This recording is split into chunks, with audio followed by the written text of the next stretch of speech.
Hey, and welcome to another segment with me, Prak, at Preachwithprak. How are you guys doing? I wanted to go ahead and give my reaction to the Digital Detox Street interviews that was very well received by viewers like yourselves. I believe, or I'm assuming, that it must have been well received either because you already practice digital detox, or you are interested in it, or you are desperately in need of some digital detox. Let me go ahead and start by saying that digital detox, or what digital detox is.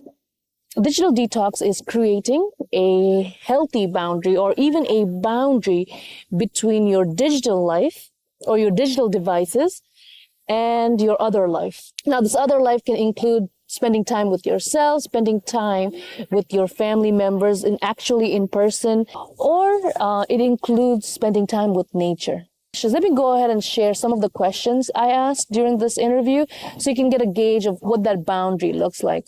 One question I asked was, where is your phone located when you go to bed? Is it next to you? Or is it far from you, or is it around for emergencies? Right before we go to bed and as soon as we wake up, those are precious time with ourselves, with our thoughts. As we're going to bed, we can reflect on how the day went, whether it was good or bad. And as soon as we wake up, it's those thoughts in the morning, spending time with ourselves in the morning, can help shape and give trajectory to our day. But when the phone is around, or when you find yourself being entertained or pulled by the information on your phone, it can disturb your self-care. It can disturb your time with yourselves. And that's why that is what I was trying to get at by asking people, where is your phone located? Now, most people said, hey, I have my phone around for emergencies, for an alarm. On those cases, you can always have the flight mode on if you use it as an alarm, so that you're still preventing yourself from receiving information. Because I'm sure at this point you can agree that sometimes we do receive too much information from our digital devices. So it's good to have a boundary so that you can process that information as your day gets started. But as soon as you wake up and before you go to bed, those are crucial moments with our thoughts, with ourselves. And that is why I ask people, hey, where is your phone located? The other question that I asked people was, do you use the silent notification option? Our phones are designed to be a notification system. Whether it's you've received a new mail, whether it's received your package has been delivered to you, whether you received a text message or a like from your crush, right? And so we find ourselves reacting to these notifications instantly, as instant as they come to us. And sometimes that can be slightly unhealthy. Sometimes we find ourselves building anxiety because of those notifications. So having the silent notification on creates a healthy space between what's going on your digital space and what's going on with your space. I have my silent notification on all the time, unless I'm expecting an emergency call, then I have it on. But I prefer to have the space from my phone. Another question I asked people was, how did they feel after spending minutes, hours on their feed? Now, this feed can include Twitter or X feed. It can include your Facebook feed, your Instagram feed, your TikTok feed, your YouTube feed, right? The feed is a result of the recommendation algorithm that the social media companies work to make sure that they only bring you videos that you are looking forward to. Sometimes these feeds can be a result of your interest.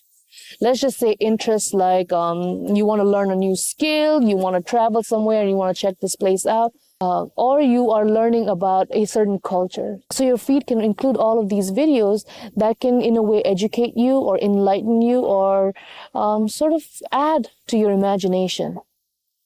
But sometimes we find ourselves being attracted to toxic feed. And the next thing you know, your algorithm is full of this toxic feed and you're unable to detach yourself from this toxic feed. And that's why you have anxiety. I know I love current events. I love watching current events, but I definitely find myself feeling down, feeling anxious. Once I absorb too much of too much of my feed. And sometimes I'm unable to tell when I have too much. But once I'm there, I realize, oh man, I really feel like crap. I really feel down. I'm pessimistic about reality. I'm pessimistic about life. I am not the I'm not the best company to be around people because of my feed, because of the quality of information I absorbed from my digital devices, and now it's affecting the way I'm around the people I know or the people I love, or even with myself. So that's why I went ahead and asked that question about the quality of feed. The feeling that you have after you've absorbed minutes or hours of your feed. So these were the types of questions I asked people to get an idea of digital detox. Digital detox does not really have to be a week away from your phones. While those can be great and fun, I understand that for many of us, our digital life is part of our life. Right? So integrating digital detox habits can be a way to serve us. Through these questions, you can see the habits that you can create. You can be more aware of where your phone is before going to bed. Put it at a distance from you, or if it has to be around you for an alarm clock, have it on flight mode. Another one is the silent notification. Like I said, turn off the sound from that phone, and just be at the moment where you're supposed to be, whether it's with yourself, whether it's with your family and friends. Keep that distance away from your phone. And turning off the sound is one excellent way of keeping that distance or maintaining that distance. And then the other one would be reconsider the feed that you are watching. If you feel negative after spending hours or minutes with your phone, trust me, it's the quality of information that you are absorbing from the phone, and it does affect you. It does affect how you are with other people, how you are with yourself, and how your outlook is towards life. And that is one reason why digital detox is really trending among people, because we are it's possibly because we are looking for ways to have that boundary.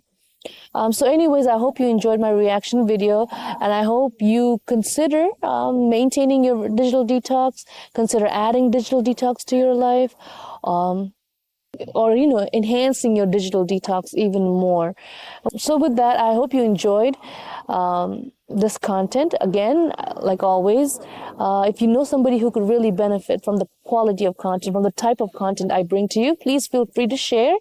And you're always welcome to comment and let me know what insights you have attained from digital detox. So again, this has been Prak, and I was talking about Preach with Prak. Thank you. Want more of Preach with Prak? How about you go ahead and subscribe to our Rise and Shine to Your Purpose newsletter, available only on preachwithprak.com. Here I'll provide you a weekly message to guide you throughout the week and check in with you with a wellness questionnaire. So what are you waiting for? Go ahead and subscribe to Rise and Shine to Your Purpose newsletter, available only on preachwithprak.com. Finding our purpose is like finding a root on the ground. Initially, you are unable to tell what that root is meant to do. But when you give it the opportunity to grow, to bloom, when you give it the time, care, and attention, you will see what that root is meant to be all along.